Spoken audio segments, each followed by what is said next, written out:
bosar.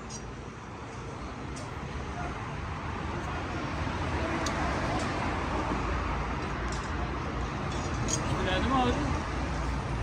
Mana biz yangi dehqonchilikda boshlayotgan tadbirkormiz. 20 so'ti yerimiz bor. Mana shuni qayta ishlash uchun mana Xitoy Respublikasida ishlab chiqarilgan chiroyli yer haydaydigan apparatni oldik.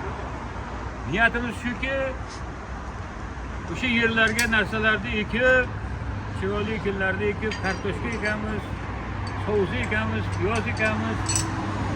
Xullas, ro'zg'orga kerak bo'ladigan hamma narsalarni ekib, xalqimizni yana bozorni kengaytirib, qolaversa narx-navoni tushirishga harakat qilyapmiz. Narsalarni yig'ib yurib, chiroyli mana shunaqa apparat oldik. Menimcha bu hech qanaqa ziyoni yo'q, foydasi bo'ladi.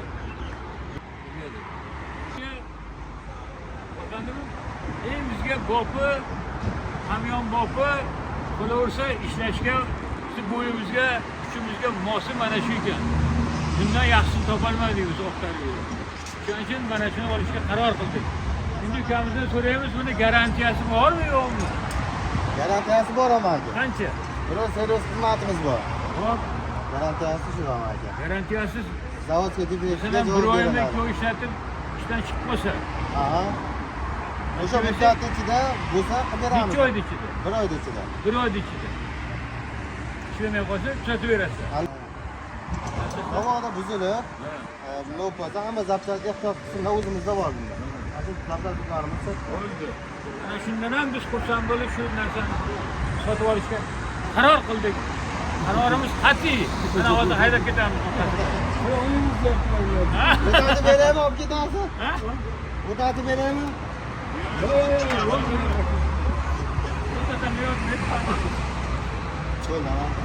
Mashinamiz qayerdan o'tdi?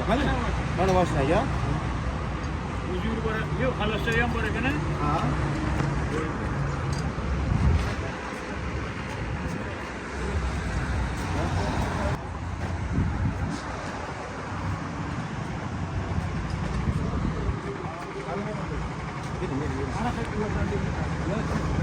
Bana xiyroqda, Shu mana bu